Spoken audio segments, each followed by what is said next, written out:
Hallo YouTube und willkommen zu einem neuen Technik-Faultier-Video. Wir sind immer noch auf der IFA 2018 in Berlin und heute schauen wir uns einmal den TCL-Stand an und der ist riesig. TCL kennt der ein oder andere noch von unserer Fernseherreise, aber es ist ja nicht nur TCL, die natürlich wieder jede Menge neue Fernseher hier am Stand haben, sondern auch Smart Home, Smart Living, natürlich auch Waschmaschinen und Kühlschränke, aber zu TCL gehören ja auch Alcatel und BlackBerry. Natürlich fangen wir mit den Fernsehern an und hinter mir, das ist die Cityline-Reihe, das ist TCLs Premium-Segment. Hinter mir, das ist der C76, ein 65 Zoll LCD-Gerät. Startpreis bei uns in Deutschland 1.300 € für 65 Zoll. Gibt es auch mit 55 Zoll dann für 1.000 €. Wir sind hier ganz besonders stolz, dass wir in der 65-Kategorie den IFA Award bekommen haben für super tolle Bildqualität. Naja, erster Eindruck sieht ja gar nicht so verkehrt aus. Was mich mehr interessiert ist, Nummer 1, das Ding kommt mit Android 8. Nummer 2, das Ding kommt mit dem eingebauten Google Assistant. Und Nummer 3, das Ding hat auch noch eine Soundbar eingebaut. Bei uns in Deutschland ist die JBL gebrandet und naja, also das jetzt mal als Einstieg, aber es gibt ja noch mehr. Von den normalen Fernsehern kommen wir dann rüber zu den Living Windows, wie TCL sie nennt. Das hier soll die Weiterentwicklung der Fernseher sein und zwar sagte man gerade noch Fernseher, die schaltet man an und aus. Die Living Windows, die bleiben permanent an. Und wenn man damit dann gerade nicht Fernsehen guckt, sollen die dann wie ein Fenster sein, also irgendwelche Landschaften zeigen. Oder ich packe sie in ein anderes Zimmer und dann können sie permanent Kunstwerke zeigen. Oder gerade morgens beim Aufwachen, dann sollen die Dinger jederzeit wichtige Informationen zeigen, wie Verkehr, Wetter, was steht heute an, wer hat mich versucht zu erreichen, Nachrichten und sowas. Genau das, was wir von den Smart Displays die ganze Zeit schon kennen, aber natürlich wieder unten drunter läuft wieder Android. Wir haben auch hier wieder den Assistant und wir haben die Lautsprecher auch verbaut. Wenn man das Ding dann doch mal ausschaltet, hören die dann trotzdem mit, dass man dann sagen kann, spiel die Musik, schalte dich ein, wechsel das Programm und sowas. Finde ich sehr interessant. Das hier sind 65 Zoll, 4K QLED, soll aber erst nächstes Jahr rauskommen. Preise gibt es noch nicht. Es gibt 4 Designs, wie die Dinger aufgebaut sind, aber immer die Kombination aus dem Fernseher, 2 Lautsprechern und noch einem Subwoofer. Von den Living Windows kommen wir jetzt rüber zum Smart Home Bereich hier und hier hat TCL einmal eine komplette Wohnung nachgebaut und die funktioniert jetzt natürlich auch mit Sprachkommandos. Zum Beispiel sollte jetzt, wenn ich folgende Sequenz sage, Hi Teamer, I'm home, der Fernseher angehen, ihr seht es gerade, ihr hört zu, nicht nur das, das Licht geht an und die Klimaanlage startet auch schon. Und das sind natürlich alles Funktionen, die kann ich untereinander abstimmen. Zum Beispiel kann ich dann sagen, wenn ich nach Hause komme und ein Sprachkommando ausführe, dass vielleicht der Fernseher jetzt zum Beispiel mal nicht angeht, aber dafür geht dann, was weiß ich, noch mehr Licht irgendwo anders an. Oder die Vorhänge fahren zum Beispiel auf. Und das sind so Sequenzen, die kann ich einstellen. Und das ist natürlich auch so ein bisschen, wie ich mir das vorstelle. Unter dem Ganzen, da basiert Google Assistant drunter. Also es läuft alles wieder auf Google und das Mikrofon befindet sich wieder im Fernseher. Das heißt, ihr merkt es, wir haben hier so einen roten Faden. Von den Fernsehern geht es dann ins Smart Home und darüber wird dann das Ganze gesteuert. Und ich kann natürlich auch immer bestimmen, was gesteuert wird. Und das war jetzt der erste Sprachbefehl. Probieren wir doch direkt auch noch was Neues, was weiteres aus. Zum Beispiel, Hi Teamer, play some music. Er reagiert, sehr schön. Und naja, ich wollte gerade sagen, es fängt das asiatische Manga-Märchen an oder sowas, aber es spielt. Und wenn ich jetzt natürlich Bock auf Filme habe, dann sage ich zum Beispiel, Hi Teamer, play movie Infinity War. Gucken wir mal, ob die hier auch so Marvel-Fans sind wie ich. Er hat es erkannt. Und die Sequenz kommt uns doch sehr bekannt vor. Und genau so stelle ich mir das vor. Und besser hätte ich es mir gar nicht vorstellen können, sogar mit chinesischen Untertiteln. Das ist natürlich sehr schön. Natürlich klappt die Sprachsteuerung auch im kompletten Haus. Zum Beispiel, wenn ich dann im Schlafzimmer bin und dann schon im Bett liege und ich noch mal aufstehen möchte, dann sage ich zum Beispiel Sachen wie Hi Teamer, I go to sleep. So, und dann auch hier habe ich wieder so eine Sequenz, wo ich dann weiß, Licht geht wieder aus. Hinter mir gehen die Vorhänge zu und naja, ich kann problemlos schlafen. Und das ist natürlich komplett diese Smart Home Idee, die hier natürlich einmal schön IFA-gerecht präsentiert wird. Und das ist natürlich das Coole hier auf so einem Stand. Also ich meine, bis man da mal sein Zuhause auch umgerüstet hat, das ist natürlich auch Arbeit und anstrengend, ne? Und kostet natürlich auch was. Aber wenn es dann mal funktioniert, ihr seht es, das treibt mir dann doch irgendwie so ein Lächeln ins Gesicht. Ich fühle mich gerade wieder wie Captain Picard auf der Enterprise und steuere alles mit meiner Stimme. Also krass. Und direkt wieder 8 Stunden Schlaf bekommen, wobei zu IFA-Zeiten natürlich 4 Stunden Schlaf. Und jetzt wachen wir wieder auf und sagen zum Beispiel, Hi Teamer, open the curtain. So, und jetzt müsste meine Morgenroutine anfangen.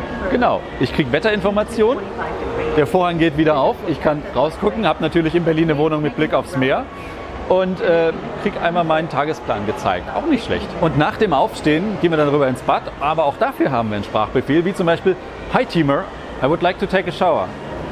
So, und wenn das jetzt funktioniert, dann sollte natürlich das Badezimmer für mich vorbereitet sein. Bedeutet, was weiß ich, die Fußbodenheizung geht schon an. Der Boiler hat das Wasser schon vorbereitet. Licht ist angegangen. Keine Ahnung, die elektrische Zahnbürste ist aufgeladen und was es da nicht so alles gibt.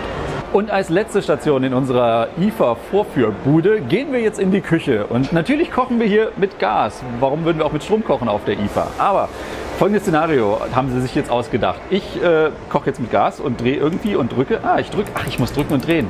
Oh krass, es leuchtet rot. So, wir simulieren hier Kochen. Das Schöne ist, Dunstabzugshaube fährt automatisch rauf. Und jetzt hat mir hier gerade die nette TCL-Mitarbeiterin ein schönes Szenario gezeigt. Gerade beim Gaskochen. Was weiß ich habe es zu weit aufgedreht. Es geht aus, Flamme aus, Gas steht trotzdem noch aus. Was auch immer. Ich bin jetzt aber gerade mit dem Hund draußen und gar nicht in der Küche. Ne? Und der Sensor geht los und ihr seht es direkt. Nummer 1, die Dunstabzugshaube beschleunigt beim Abziehen. Und Nummer 2, das richtig Coole, das Fenster geht wirklich auf, damit das Gas dann direkt rausgehen kann. Und das finde ich natürlich mal eine schöne, auch eine Sicherheitsüberlegung, die man damit hat. Und wenn ich dann wieder panikartig in die Küche gerannt komme, kann ich natürlich hier wieder Gas ausmachen und was nicht alles. Und wahrscheinlich kann man das System noch aufbohren. Ich krieg eine Notification aufs Handy. Ich krieg, was weiß ich, die Feuerwehr wird einmal der Tierschutzverein, um meinen Hund zu retten oder solche Sachen. Auf jeden Fall auch mal ein nettes Szenario. Und natürlich kann so ein IFA-Video nicht ohne Kühlschrank ablaufen. Und die nette Dame hat mir hier gerade den kompletten Kühlschrank erklärt. Direkt vorweg, ob das Ding nach Deutschland kommt, weiß man noch gar nicht. Sie sagt aber gerade, sie erproben die Produkte erstmal so 1-2 Jahre auf dem Heimatmarkt in China, bevor sie es dann auch zum Beispiel nach Europa oder nach Deutschland bringen. Also wir sind noch in der Testphase, denn das Ding kam Anfang des Jahres erst in China raus. Das Schöne ist, natürlich, ihr seht das Display. Wir haben hier unten drunter natürlich wieder Android laufen, das heißt, ist wieder alles runter verknüpft. Und wir haben in den Dingern oben, deswegen hing ich da eben drin, eine Kamera. Und die erkennt dann, was ich da reinlege. Bedeutet, ich muss halt vorher nicht irgendwas scannen oder sowas. Natürlich in der Theorie. Und wenn ich dann was rausnehme, dann registriert die das auch. Aber ist das halt zum Beispiel so, die zeigt mir halt an auf dem Display, wie lang sind die einzelnen Produkte noch haltbar. Ich habe hier 1 Tag, 3 Tage, ne? Es wird dann rot, isst mal lieber das Zeug schnell auf. Aber das Ding ist nicht in der Lage dann zu unterscheiden, wenn ich zum Beispiel den Apfel rausnehme und denselben Apfel dann wieder reinpacke. Das erkennt das System nicht, dann für den fängt es dann von 9 an zu zählen und sagt, das ist ein neuer Apfel. Auf jeden Fall auch das wieder. Das ist wieder sowas, ich will gar nicht wissen, was sowas kostet, aber auf jeden Fall wieder ein sehr interessantes Gimmick, wenn es denn funktionieren sollte. Und natürlich ist kein IFA-Video perfekt ohne eine Waschmaschine. Auch TCL macht Waschmaschinen. Das hier ist hier ein neues Toploader-Teil. Als besondere Sparfunktion gibt es einmal für jedes Familienmitglied und die packt man dann rein, wenn man nicht so viel Wäsche hat. Und dann kommt da nur Wasser rein und man verbraucht halt weniger. Wer jetzt aber denkt, dass die Kiste auch schon mit Android rennt oder dass ich die über mein Smart Home dann kontrollieren kann. Nein, das Ding ist noch total doof in Anführungszeichen, hat auch noch kein WLAN und nichts. Aber natürlich sagen die hier, wir arbeiten dran, wir entwickeln das noch. Also dieses Jahr gibt es noch keine smarten Waschmaschinen hier zu bestaunen, kommt aber bestimmt noch. Das große Finale, wie könnte es anders sein? Macht natürlich eine Klimaanlage. Der nette Herr hat mir jetzt hier gerade wirklich alles vorgeschwärmt. Das ist die T-Smart von TCL, anders könnte es nicht sein. Und er ist richtig stolz drauf, weil das Ding macht, Nummer 1, auf runtergekühlt auf 17 Grad in 30 Sekunden. Warm macht es auch, irgendwie 40 Grad in 1 Minute. Und das, worauf er besonders stolz ist, man fühlt keinen Windhauch. Ich sag mal so, wenn man hier direkt vor ist, merkt man so ein bisschen was. Aber so auf meine Entfernung merke ich eigentlich nur, dass so ganz leichte kühle Luft kommt. Und er sagt, das ist super toll und super spannend. Natürlich ist es auch Smart Home mäßig, ich kann es einbinden in mein System. Das Ding hat aber selber kein Mikrofon oder irgend sowas eingebaut, das nicht. Er sagt aber, ihr merkt es gerade, der ist hin und weg von diesem Teil. Finde ich natürlich auch super und vielen lieben Dank und vor allem thank you very much. So, Spaß beiseite. Die Klimaanlage war natürlich nicht das Ende vom Video, sondern wie so oft Alcatel, aber auch BlackBerry gehören ja inzwischen zu TCL. Und was ein schöner Zufall. Gestern wurde das BlackBerry Key 2 LE vorgestellt. LE wurde, glaube ich, gar nicht erklärt. Ich glaube, es steht für Lighter Edition, denn das Ding kommt ein bisschen leichter daher. Snapdragon 625er, kennen wir ja bereits aus dem Key One vom letzten Jahr.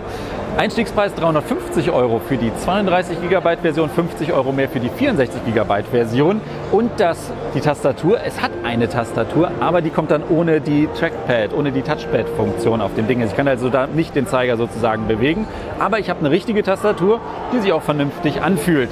3 neue Farben, so Grau, Blau, Champagner und Gold. Stellt sich natürlich jetzt die Frage, naja, kauft man sich jetzt lieber ein LE oder vielleicht günstiges One aus dem letzten Jahr, wenn man denn ein Smartphone mit Android und Tastatur haben möchte. Und damit beenden wir die TCL-Standtour von der IFA 2018 aus Berlin. Und hier gibt es noch so viel anderes Zeug, zu dem ich noch gar nicht gekommen bin. Ihr seht es da unten, ein 8K-Fernseher. Hinten gibt es eine VR-Experience, wo man sich eine Brille aufsetzt und dann so tut, als ob man in einer Waschmaschine ist und dann durchgeschleudert wird. Und noch andere Sachen, zu denen ich noch überhaupt nicht gekommen bin. Ich meine, hier gibt es einfach zu viel zu sehen. Und hat mir auf jeden Fall gefallen. Natürlich, die Fernseher und das Smart Home Zeug ist deutlich cooler in meinen Augen als eine Waschmaschine und ein Kühlschrank und eine Klimaanlage. Aber ich meine, wenn man sich sowas auch mal anguckt und einen leichten Blick in die Zukunft erhascht, naja, wer weiß nicht, wenn es denn preislich erschwinglich ist und dann auch so funktioniert, wie es hier angekündigt wird. Das soll es aber gewesen sein. Macht es gut und bis zum nächsten Video. Tschüss!